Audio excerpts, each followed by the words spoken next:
Coming up on today's Philadelphia Eagles Now, 3 key training camp storylines that we have to discuss, and it's going to be an absolutely awesome show coming your way. But first, we're going live in a couple of hours right here on Philadelphia Eagles Now. I hope all of you join us, 5 o'clock Eastern, 2 o'clock Pacific. It's going to be a party. Training camp storylines. Look ahead to this weekend's game against the Baltimore Ravens as the Birds kick off preseason play. Subscribe. Turn on those notifications, therefore, when we do go live, you will get that notification.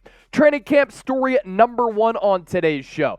Myles Jack, after getting signed by the Birds on Sunday, is already getting first-team reps at inside linebacker. Some injury news at that position because this is why Myles Jack partially is getting some of those first-team reps. The usual starter, the guy with the green dot, who Sean Desai calls the plays into, Nakobe Dean, was back at practice today after missing 3 consecutive practices. It was pretty much 4 straight practices because he went out early at the end of last week. Was a limited participant today with that ankle injury. What I think Howie Roseman's plan at the linebacker spot is, he's going to monitor this position. He's going to see if Myles Jack and Zach Cunningham, who he signed on Sunday, will suffice for cheap if they don't end up playing well. In addition to Nakobe Dean and Christian Ellis, who are already on this roster, as well as Nicholas Morrow, then as we approach the regular season, that's when he makes a trade for a larger investment and a better player at that linebacker spot. I don't think that linebacker is settled for Philadelphia. The developments here are pretty interesting. And for the Birds here, you look at their defensive spending. Real Eagles fans know that at linebacker, they've never really invested a bunch of money into that position.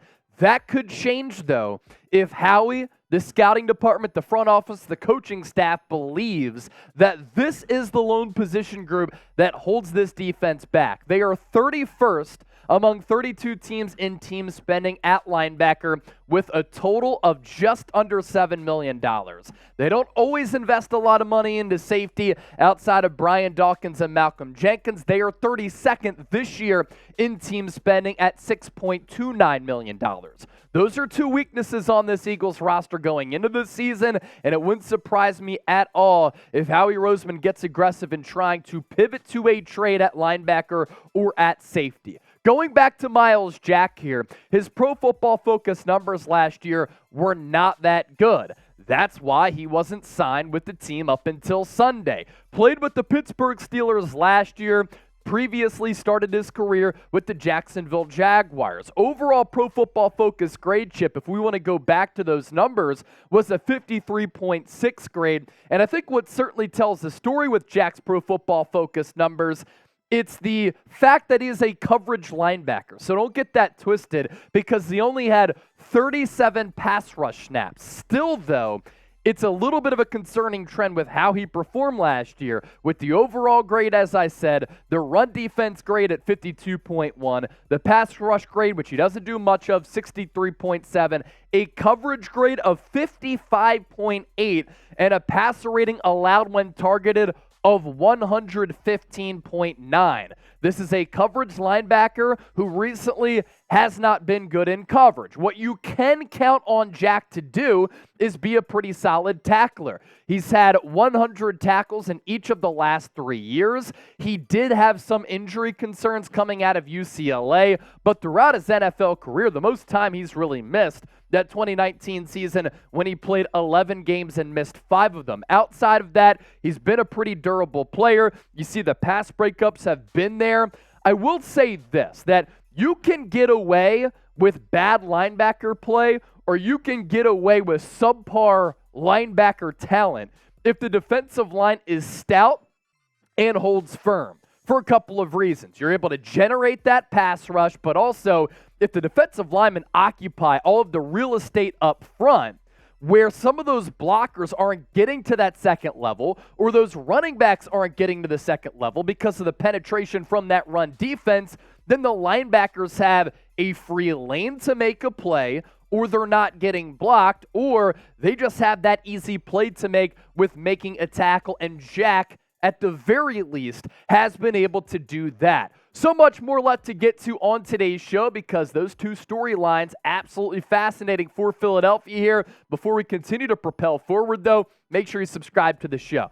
We have 47,353 people who are subscribed worldwide. Why you should subscribe? We give you daily Eagles coverage that's informative, entertaining, insightful, and consistent. And coming up this weekend, the return of our watch parties. A lot of people worldwide aren't going to be able to watch this Eagles-Baltimore game because it's always regional usually with that coverage. So come hang out with us. And even if you can watch it, live play-by-play, audience interaction, super chat giveaways. We'll be taking down some beers, talking some football. It's the best atmosphere outside of actually being at the game. And if you do join us, that means that you're a real one. And if you're a real one, get yourself a Real John shirt. The people, the subscribers asked for us to make these shirts, so we did it. You can get it in Kelly green and black. It's that old school Kelly green Eagles text from way back in the day in the 80s, early 90s.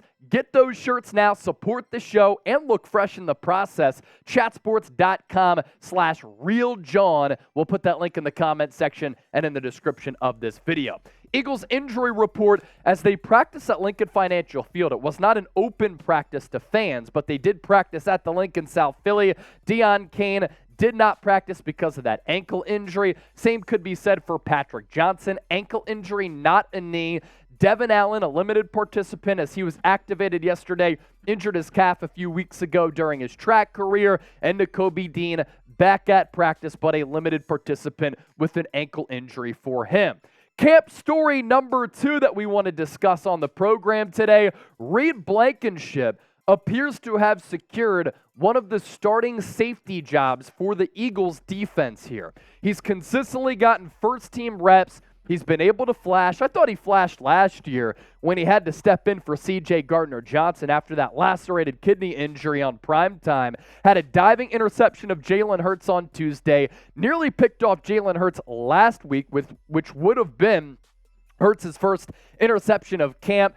Terrell Edmunds and K'Von Wallace seem to be competing for the other safety spot opposite of Blankenship. But really every day, he's been practicing with the first team. And what a story this has been for a UDFA to make the team last year, play well as a rookie, and then this year going into his sophomore campaign, looks as though he's locked down that starting safety spot. I like his versatility. We saw that last year. His Pro Football Focus numbers were good, and keep in mind that when we talked about Jack's earlier and Blankenship's now, league average is 70. So some of these grades actually better than C.D. Deuce. C.J. Gardner-Johnson, obviously a lesser workload for Blankenship, but the numbers do tell a story. Overall grade of 75.8, pretty good against the run, 76.6. He's not really a pass rush specialist. He can play in the box, play a little hybrid linebacker, play deep as well, and the coverage grade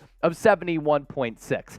Having a player like Reed Blankenship, given that the Eagles are paying a lot of premium contracts to premium players, is really valuable as they figure to be Super Bowl contenders for the next couple of years. For your other starters outside of some of those elite players who are making a lot of dough, you have to find affordable contracts for players who are able to contribute. That's exactly what Reed Blankenship brings this team. A salary in 2023 of $870,000 and a 2024 base salary of $985,000. He won't be a free agent and will be a restricted free agent in 2025. So you have a starter here at a pretty important position in this defense and a really solid player for the next couple of years at under $1 million. That's how you continue to be competitive in the National Football League when you're paying top dollar to a lot of other players on this Eagles roster. We all know that Howie Roseman is always aggressive. He's always looking for ways to improve this team. I think that Blankenship can be penciled in as a young, affordable asset at that one starting safety spot, and then Terrell Edmunds, K'Von Wallace competing for the other one, but don't rule out another trade like the Eagles made for C.J. Gardner-Johnson last year at that safety position opposite of Blankenship. We round out the show with this. Camp story number 3. Jalen Carter is flashing as a 4-eye technique versus the run and a 3 technique against the pass. His versatility is something that he displayed at Georgia, and it's a big reason why I love the pick, because he can line up everywhere across that line of scrimmage and have an impact at multiple positions along that line and be stout against the run, but also generate a pass rush. Alignment explained, for those of you who don't know, a 4-eye technique. That means that the inside shoulder is where Jalen Carter lines up against the tackle. So he lines up on the inside shoulder of the tackle. The 3 technique, he lines up on the outside shoulder of the guard. So here Jalen Carter has been able to go one-on-one against some tackles, but also against some guards. He might be able to play traditional nose tackle as well, because he did a little bit of that at Georgia and lined up outside of the tackle as well as an edge rusher too. Eagles guards, according to some of the buzz out there, have had to game plan against Jalen Carter so far. Fletcher Cox, who's one of the best Eagles defensive tackles of all time, has said you don't see this strength and this type of play from rookies often, and Jalen Carter's quickness has been deemed, quote, unprecedented.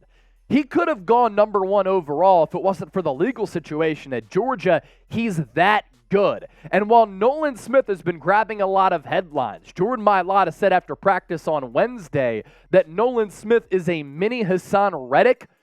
While he's getting all of the headlines, he's getting a lot of the hype, Jalen Carter is kind of falling under the radar. But it's easy to see why, right? A lot of the buzz comes from reporters and fans who are able to attend a lot of these practices. It's hard to evaluate a defensive tackle from the vantage point of the sideline because there's so many bodies on the interior of the trenches, where it's easier to see what an edge rusher can do because he's running free around the edge and there's less traffic in the interior of that line play. So that's why Jalen Carter has been kind of undervalued a little bit to a certain degree, and that's why Nolan Smith has been getting the hype.